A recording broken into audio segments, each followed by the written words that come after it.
Well, we're glad to be with you here today again for the Business Exchange podcast.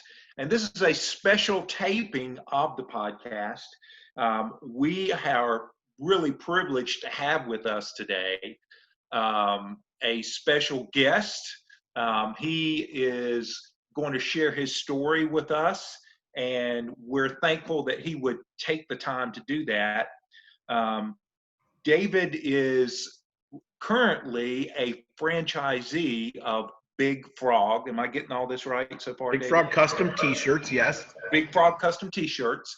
David was in the corporate world at one point, and he's going to share a little bit of that story. He had the experience of being a regional manager or regional middle unit, yeah, district Yeah. manager, but district, Okay. regional, you're all the links between the corporate and the field. So yep. Okay, all right. And then the one unique thing about David's story is he was promoted out of his position into entrepreneurship, and that is what we're really excited to hear about today. So, David, why don't we just get started with you sharing just a little bit about your background, and I'm sure Steve and I will have some follow-up questions for that. So Perfect. Well, thank you guys again, David Riddell. I was with two companies. Out of college, started working in one and spent 20 years, quickly moved up the ranks. So I was an assistant manager for 6 months, a manager for 3 years, and then became a district manager. So moved up quickly and was with that first company for 18 years, and then decided on my own to go to a second company, bigger box, but still middle unit. And so now I'm 25 years into retail, having covered 10 states and lived in a couple of places and been a part of 7 acquisitions where our company would just buy people and they'd give me 2/3 of the store, 2/3 of a new chain. Okay, you've got 15 stores, we'll get rid of your 10 and give you 10 of these guys and fix them. So I had a pretty good track record between 2 companies, and you do what you're supposed to do, right? A couple of years ago, I heard an expression or a quote: you spend most of your life climbing the corporate ladder only to find out it's up against the wrong building. Mhm. And where I loved that quote is because our generation, anybody over the age of 35, has spent 15 to 30 years hoofing it. Put me in, coach. Doesn't matter what I make, where I move. I'm doing for skipping rungs. I got to get there. And you think that if you do everything right, you're going to get promoted.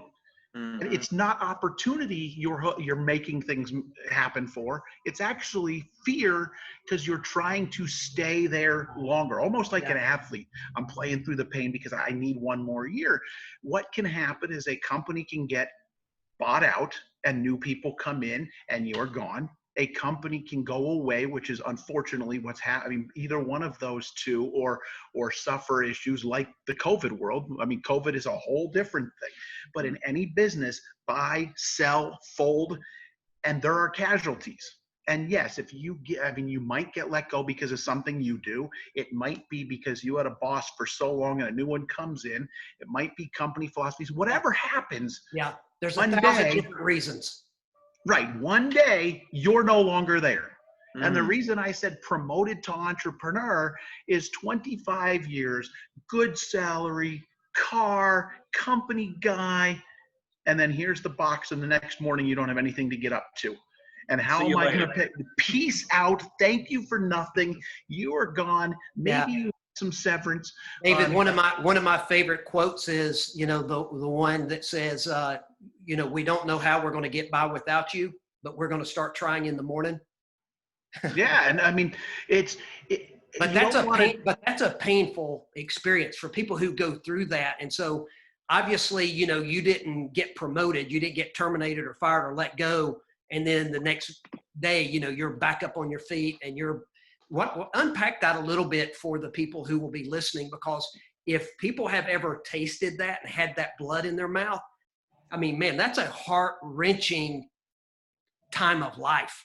Right, you're fighting, so you continue to do your job. And I mean, maybe you have a mortgage, maybe you don't, maybe you have a family. Everybody's got different levels of home life, Yeah. but at work you're doing it. And then all of a sudden, and I saw it for years, every January, in my first company, there would be this day that, oh my gosh, our boss just got let go after he had to let 2 of our colleagues go.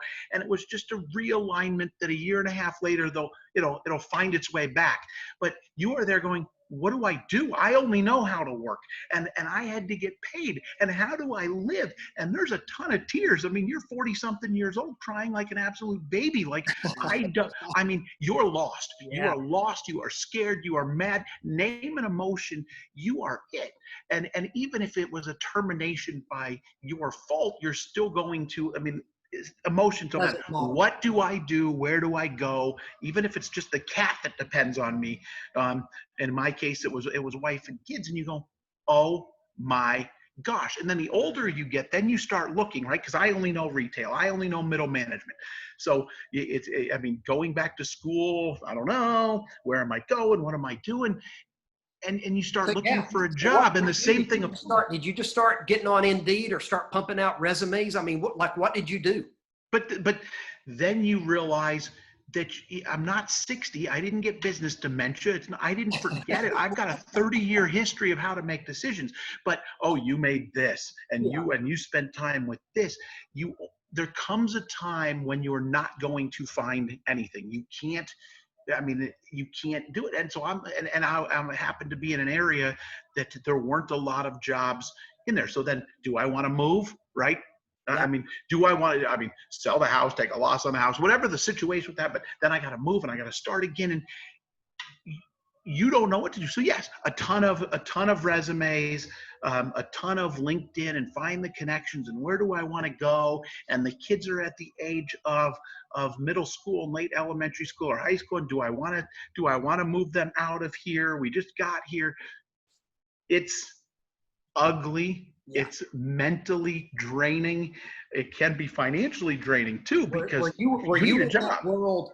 So for context, were you in that world a week, a month, a year? How long were you in that? So it was beginning of August, when I was no longer there. I spent 2.5 months just pounding it. And I understand it can take longer than that, but I had connections. I went crazy. So through August, September, beginning of October, I'm looking. Okay. And then the eye-opening epiphany, and the reason I said promoted to entrepreneur is that company decided that I couldn't work for them, that my whatever I had done didn't matter. So how did I take that? I started to say, what have we wanted to do? This is the perfect opportunity that if I can't work for you, who can I work for? I can work for me, right? And then you find the Mikes and the Steves, or you find the internet, or you find a friend. Whatever you do, you say, huh. And then as I'm still looking, just not as hard, right? I've still got the resumes out there. I'm still making connections, but now I'm putting the focus into franchises, and there's only 12 or 15,000 options.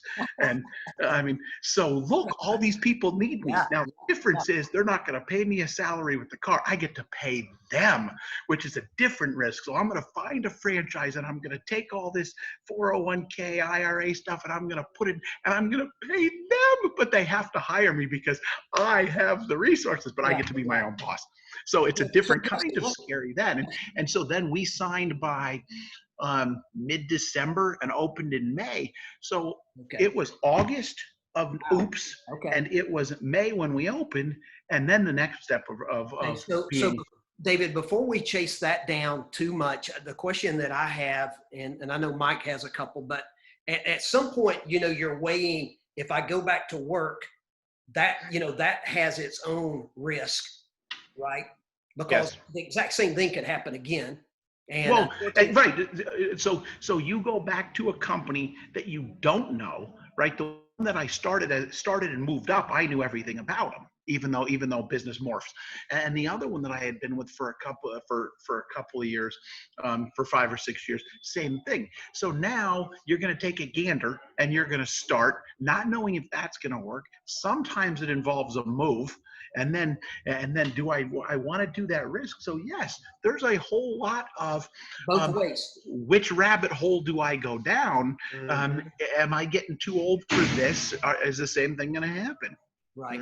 But you seem like you're excited about where you are. You've taken the risk. You're going to be your own. What would you say to that young entrepreneur? Maybe there's a 35-year-old, maybe a 40-year-old, and he's been doing the corporate. Maybe he's worked for one of the big Raleigh businesses, and they gave him the sad song, but basically whatever you want to call it, terminated, furloughed, let go, fire, right? They basically, they all mean kind of the same thing. What kind of advice, what kind of coaching, what kind of mentoring? Somebody once said that a mentor is someone who's been where I've not been, they've seen what I've not seen, and they've done what I've not done. So you're one of those pioneers. I mean, you've gone out, you've bought a business, you've bought a franchise. Looking in the rearview mirror, what would you say to someone like that? So there's a very popular Steve Harvey clip on YouTube where he's on Family Feud, and in between tapings, because they tape the whole week at once and he has to change clothes, and he comes out and he's standing on the edge of the stage, and it's like this 10-minute thing that says, just jump. Right? You can be as afraid as you want. We're afraid of everything. We're afraid to ask out the pretty girl. We're afraid to drive in the beginning. We're afraid when we start our first day of everything. But when you just go jump, then it's all worth it. And that's the biggest thing, that if you can just say to yourself, do I want to do this or not? Now, are there inherent risks with owning your own business? Yes, but there is a freedom let off of you because you get to make your own decisions. In my case, my wife and I got to work together. Our daughter can come in and help. We can hire the way we want to. We can give a 50-cent raise without 4 hours of review writing. We can have a pizza party because we want to. You can set your own culture. Yes, 100%. And that's what I love. The things I love about corporate, like I wrote a 26-page handbook because that's all I knew. Here it is. If I had to use it, no, because I'm not going to do 30-page reviews. But I mean, we get to do the things that corporate can't do, and that's treat people like humans. If you want to say, you know what, we've kicked butt, go home early, you can. And there are laws and there are things. But I would say, now, I mean, if you don't know if you want to do it, you should probably do it. And I'll try when I do calls, like lots of people will call for validation calls for Big Frog, and tell me, should I do it? I'm going to try to talk you out of it. And if I can't, then you should. But there are risks. But if you have the means, and you don't have to be rich to own a franchise, you just have to have means, right? Because there are loans and things available, and that's where you guys, where Mike and Steve come into it. And if you don't know, then you either call somebody up, call you guys, talk to somebody like me that you heard on a podcast, go to SCORE, go to the Small Business Center and the resources that I've had and found have been unbelievable. I'm a SCORE mentor. I've worked with small business centers in the community college. Go to a chamber function and meet somebody and just say, can I pick your brain? It's like, don't assume, don't react quickly, do some research. But it's as scary as starting for somebody else. The safety net with somebody else is you might get a paycheck. Here in retail or in franchising, you have to work for it. And if you do, and it's your house, it's your kitchen, it's your peanut butter and jelly sandwich at midnight. Nobody can take that away from you, regardless of what the situation is. Yeah. Well, one of the things that you mentioned earlier about that the ladder leaning against the wrong wall, is the whole idea of risk, the reward part of it. It is. So you're always building it for the other guy, right? Whether it's an individual or corporate. And at some point being able to, I love the way that you expressed it, but at some point, you're pushing all the chips in and betting on you. It really, and that's what it comes down to. That, I mean, yeah, you say risk reward, but I watched people get promoted that I knew weren't doing the job. And it became politics. Well, yes, there's politics in everything in life. I have to go to chamber meetings and networking meetings, and I have an image to uphold. And when I walk in the room and, oh my gosh, Big Frog's here, I can't act a fool and own a business. But it's my business. And so, yes, I'm gambling on me. And the reason picking a franchise is they have a business model. Now, if you pay them the money and they get you the cookie cutter opening and you go, good, now it's going to rain from the sky, Chick-fil-A, Krispy Kreme, maybe. There's some of those that instantly you're raining money. The rest of us, that's as much like a BNI. You've paid for the right to have this and what you do with it. So I could bet on me. I could say the franchise can teach me the franchise. My wife's a payroll bookkeeper. My strength for 25 years was hiring because I had 15 to 30 stores in 1 to 6 states, so I couldn't be there. So I knew I could hire the right people, and then the rest we learned. The rest you throw spaghetti at the wall, you become a franchise Italian, you just keep chucking it and see what sticks. And I mean, you just do it. It's the Italian entrepreneur. It's like, whoop, whoop, whoop, done. But you are betting on yourself. And in no corporate ladder, you are ever going to do that. You could say, well, if I keep doing this, they're going to promote me and they're going to love me. Not going to happen. Corporations don't love. They just never will. Yeah. Yeah.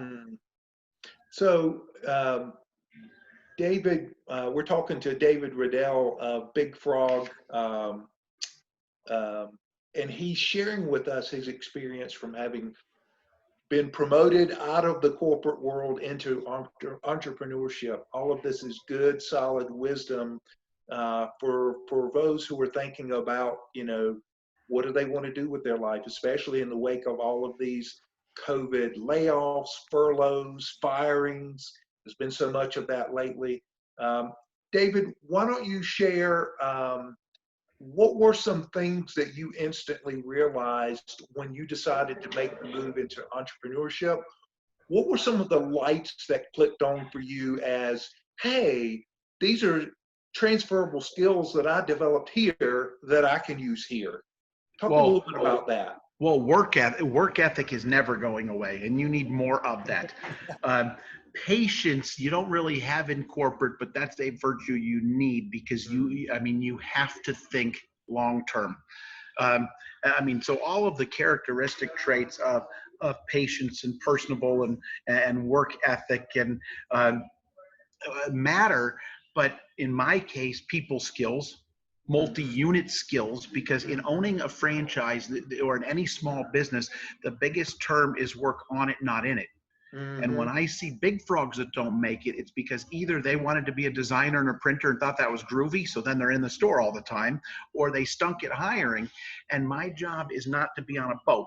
I mean, I didn't pick a turnkey business like you could at like a Great Clips, or there are some that you could. It's an owner-operator. 90% of franchises are owner-operator. So I didn't do this to sit on a boat and vacation. It would be nice to have a little bit more vacation, but it's to work on it. And so going out in public takes skill because you have to have the right people. So hiring and treating people and all of the relationships that you've made, that matters. And then there's something, the reason I picked what I did, like I didn't pick food because as much as I love to eat, I don't know how to run it. And there's so many different things in food. The reason I didn't pick auto is because for 20 years, I'd have a corporate car and I'd turn it in. I can't change the oil. And I didn't pick a cleaning place because you become a glorified salesperson to people with brooms. And I didn't pick a fitness place because that's clearly not me. So I picked a business that even though I can't design, I can find thousands of 18 to 25-year-olds that can and love that and can make the computer dance, right? You've got resources. If my wife didn't do payroll and bookkeeping, great, I can find somebody. So it's playing to your strengths, hiring better than you, hiring differently than you. If I hired like I was hired a 25-year-old like I was 25, well, that was 1990 something, and that's not going to work.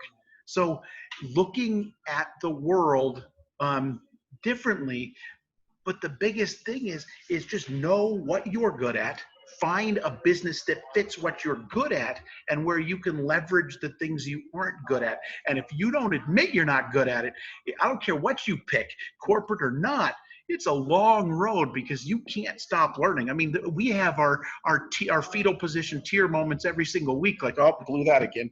And constantly in the fire, which is fabulously fun and fabulously rewarding. But this is a scary world working for yourself. Well, David, one of the things I love the franchise model, and obviously there's a lot of really phenomenal franchises. I always boil things down to these real simple analogies, but one of the reasons that I love the franchise model is, Tina and I, you and I are about the same age. I'm in my mid 50s, and we've moved multiple times, and not one time have I ever cleared land, laid the footing, poured the concrete, laid the foundation, put the frame up, the flooring, the plumbing, never one time has Tina and I thought that was a wonderful idea for us, right? And what I'm really good at, my skill set, is I'm able to go in and take the for sale sign down, walk into the house, turn on the light switch, plug into the Wi-Fi. All of this stuff's got to already be working. Arrange your furniture. Yeah, I can move the furniture where my wife tells me to put it. That's why I picked franchising, because you're given something. And in corporate, I never broke rules. I bent, because I mean, you have to treat people individually to reach the same goal. It's not a cookie cutter world. And so I had to make modifications to fit. And you could go to 15 stores of mine and it may be a little off from what they want, but you're going to see a Dave footprint. So you're right. A franchise gives you something to work with, enough to say, like, why didn't you do your own thing, Dave? Because I wouldn't know where to begin. I'm used to starting. Yeah, exactly. So David, before we get off today, Mike's going to land the plane for us after you give us a little commercial. But I want you, one of the all-star franchises that are out there is Big Frog Custom Tees, right? And so obviously you're a big proponent, and you're in it, you're baptized in it. You know the good, the bad, the ugly, right? And so give us, if somebody was listening and they were interested in a Big Frog, franchise, give us a 2-minute spiel on why they should consider what you guys are doing. So I would say two things. SCORE, Small Business Center, or guys like Steve and Mike here, are your resources. Talk to anybody in franchising, figure out if it's for you. And then there's even a website called Franchise Gator, which your head can hurt because you can scroll for days, but at least you're sitting on your couch doing it. It'll give you an overview. So I mentioned the big 5 franchise things. Do you want to do retail or cars or fitness or cleaning? I picked retail, obviously. So Big Frog Franchise Group is 85 stores strong, been around about 14 years. It's custom apparel.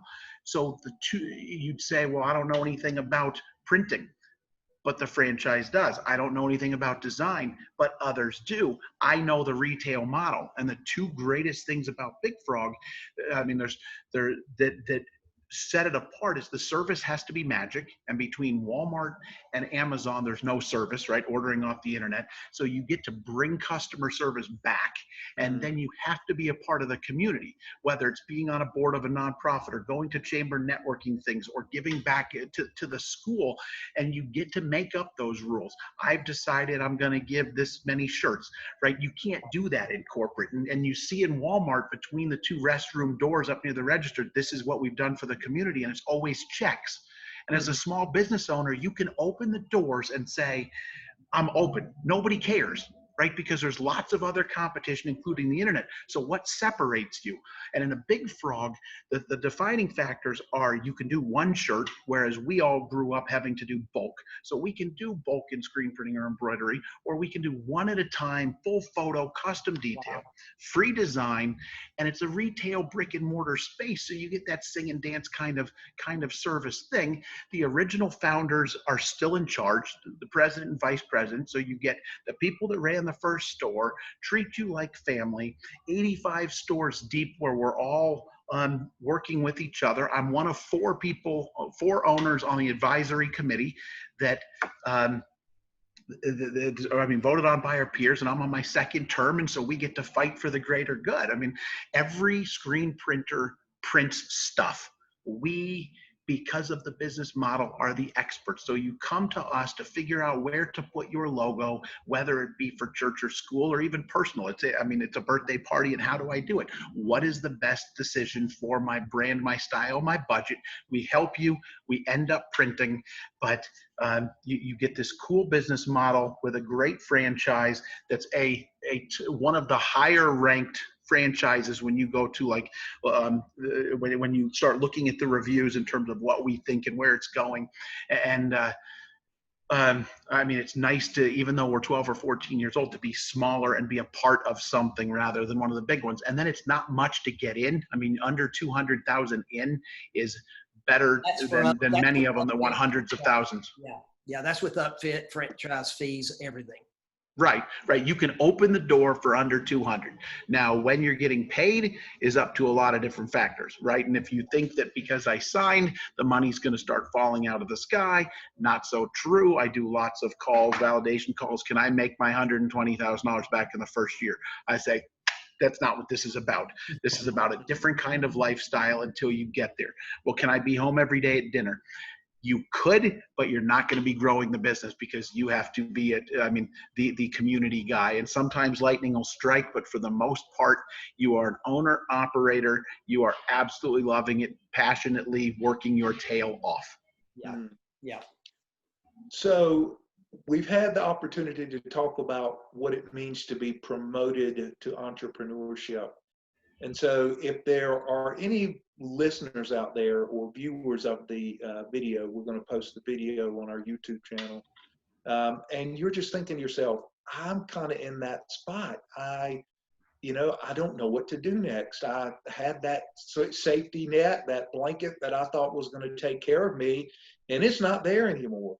Well, it's time for you to get tough and get going, and you need to learn and contact people like Steve and I, and maybe you reach out to us. Our number is 919-424-1927. You can email me at mhall@tworld.com. That's MHALL at tworld.com.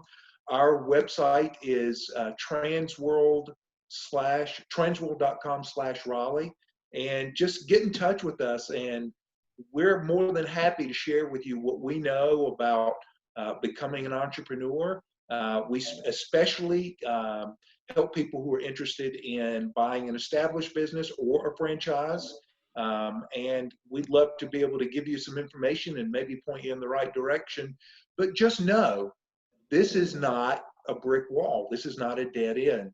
This is a chance for you to pivot, just like in David Riddell's story. It's a new beginning. It's a new beginning. It's a new beginning, exactly. And so reach out to us. We'd love to hear from you. David, we really do thank you for spending time with us today. If somebody wanted to follow up with you to learn about Big Frog or just to kind of connect with you, what would be the best way for them to do that? So direct email is davidr@bigfrog.com, but they can look up Big Frog Durham or Big Frog Asheville. We Google well in both places. In your world, there is a North Raleigh franchise that are different owners, but I come with, one store's got 10 years in. I bought it in mid-transition, then one I opened from the ground up, and then advisory committee. And I'd be happy to help anybody. I do the validation calls in the advisory committee, and my role, it always has been in life, is just to help. So, Talk is good. A group of frogs is called an army. Everybody has an army, whether it's their family, their church, their business community. They've got colleagues from wherever they just got promoted out of, or and utilize those and talk about it. It's not an easy decision, but boy, is it a rewarding one.